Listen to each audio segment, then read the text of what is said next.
Over 19,000 people early voted in this election, and as you can see behind me, the votes are being counted right now as we speak.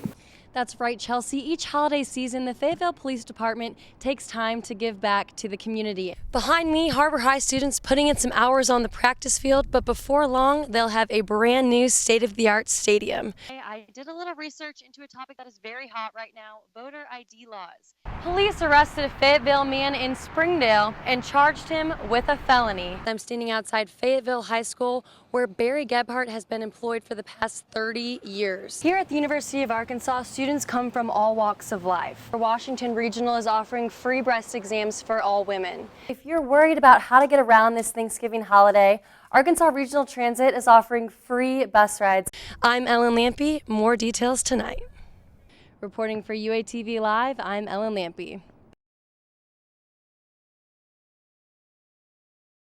Each year, Bikes, Blues, and Barbecue draws thousands of visitors to Fayetteville. They show off their bikes, indulge in delicious food and drink, and partake in the daily festivities. But by doing this, people are also giving back to the community, benefiting groups like Habitat for Humanity.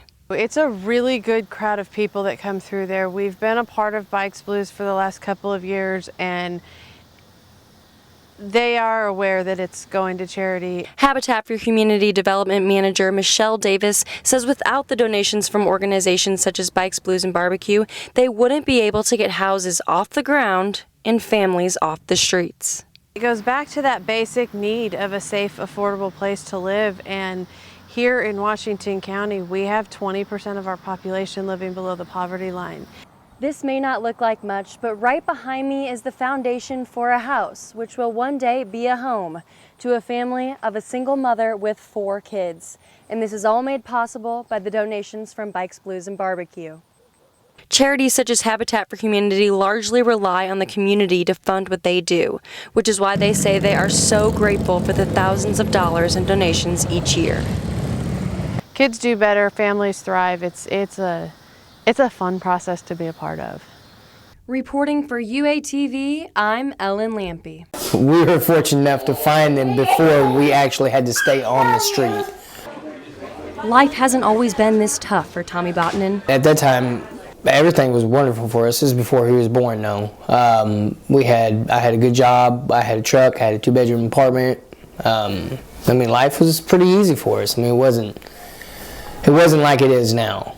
After being evicted, Bottonen, along with his wife and 2-year-old son, went from having a roof over their heads to being homeless. When the money runs out, then there's nowhere else to go. Both he and his wife have jobs at a local department store. They alternate shifts, so one of them can be with their toddler at all times. Oh, great. We weren't worried about ourselves. We were more worried about our son than anything else. He's only 2. He doesn't understand the reason why he's outside in the cold weather. He doesn't understand it. I'm afraid of him, catching pneumonia or getting really sick or something. But we have no insurance right now, so we can't take him to the hospital unless it's emergency room. With temperatures dropping below freezing and Arkansas facing one of the coldest winters it's seen in years, Seven Hills Day Center opens its doors to people who might not have any alternative means of staying home. We had to sit outside that day with him in the cold weather for at least 2 or 3 hours. We didn't have nowhere else to go, so the only place for us to go was Seven Hills and Salvation Army. With alternating schedules, together they provide laundry services, hot showers, meals, internet access, and a temporary place to sleep and stay warm. Without this help, Bottonen fears with as cold as it's been, they might not have made it. Reporting for UATV, I'm Ellen Lampe. When I was 25 years old, I felt a knot underneath my arm.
Here at the University of Arkansas, students come from all walks of life. But regardless of background, day by day, everyone is united by the universal concept of integrity. It's, not cheating, it's not plagiarizing. Title IX coordinator Dr. Monica Holland organized the first annual Integrity Awareness Week at the U of A to take place September 22nd through the 26th. Her hope is to raise awareness of the importance of integrity in students' lives. How your degree matters, the reputation you begin to build for yourself, and just all the thoughts that go into it. The week will consist of presentations, panel discussions, and members from many university departments educating students on the global concept of integrity. Journalism instructor Raymond McCaffrey jumped at the chance to involve the journalism department's new ethics center. We think it's very, very important that we can be part of the discussion to let people know, here's what we've dealt with in our field, here's some of the pressing issues. You have lots of different departments and scholars from all around campus who are essentially working at the same issues in various disciplines, and it's just such a rare opportunity for them to get together. McCaffrey says attending events such as Integrity Awareness Week is one of the most important things one can do as a student to prepare for the future. Reporting for UATV, I'm Ellen Lampe. That's right, Chelsea. Each holiday season, the Fayetteville Police Department takes time to give back to the community. And it's a program called Shop with a Cop, which has been a running tradition for over 20 years now. Now, through fundraisers throughout the year, the police officers are able to raise enough money to take children in need shopping for items on their Christmas list that they might otherwise not have received. I had the chance to speak with Sergeant Craig Stout of the Fayetteville Police Department about why he feels it is so special to get to participate in Shop with a Cop each year. Unfortunately, we're in a profession where we're not always portrayed in the best light, and a lot of times it's, kids may be even fearful of us, and this is an opportunity for, to show kids that we're not necessarily always the bad guys. Just seeing the smiles on their faces, that's really what makes it worth it. They're very appreciative. Even the parents are very appreciative because it's about giving back to the community, trying to help them out, and just be that positive role model.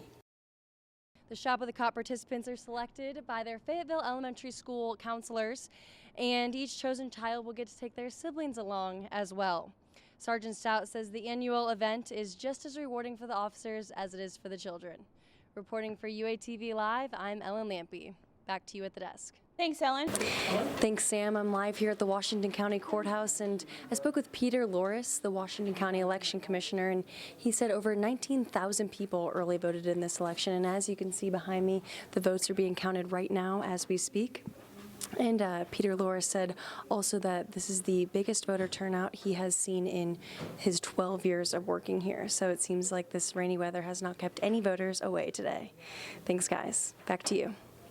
If you're worried about how to get around this Thanksgiving holiday, Arkansas Regional Transit is offering free bus rides over the next week. I spoke with a couple bus riders who say they are very grateful for the transit system, especially in this cold weather. Longtime bus riders David Bowman and Aussie Outlaw say they will definitely be taking advantage of the free rides over this Thanksgiving holiday. It saves me a lot of money, though. I mean, I have a car, but why drive it across town when I can take the buses? It's more convenient. It's a lot of people disabled like myself that will be missing out on a lot of the services that go on in this community. Whether you take the bus for convenience or out of necessity, it won't cost a thing next Monday through Wednesday, November 24th through November 26th, and also next Friday, November 28th. Right here on your screen, you can see the route Ozark Transit takes through Fayetteville. It provides service to areas including Harp's Grocery Store, Walmart, Northwest Arkansas Mall, Fayetteville Public Library, Seven Hills Center, and various apartment complexes. And if you choose to ride the bus, make sure you are at your stop a few minutes before the bus is about to arrive. Simply wave out your hand to let them know you want to get on, and once you're on the bus, let the driver know when you want to get off 1 block ahead of time. Back to you at the desk. Washington County Courthouse, one of the many places where people are early voting, and with Election Day less than a week away, I did a little research into a topic that is very hot right now, voter ID laws. Now, the Supreme Court recently struck down a law that would require voters, to show their photo identification before casting their vote. But The current law, spelled out in the Arkansas Constitution, says if you want to vote, you can, as long as you're a U.S. citizen, a resident of the state, and you're registered to vote. No photo ID required. Some are afraid that with the current law, anyone could show up at the polls and vote under a different name. I spoke with presidents of both University of Arkansas College Republicans and Young Democrats to see how they feel about the law. There's no evidence that there's any problem of voter fraud, which is what this law would be combating. There is a problem, and even if it's just happening one time, we need to fix it because, that's justice and that's how the system needs to work itself out. I spoke with the University of Arkansas political science professor Dr. Bill Schreckeis, and he said that only about 55% of Americans vote in federal elections, which is low compared to the rest of the world.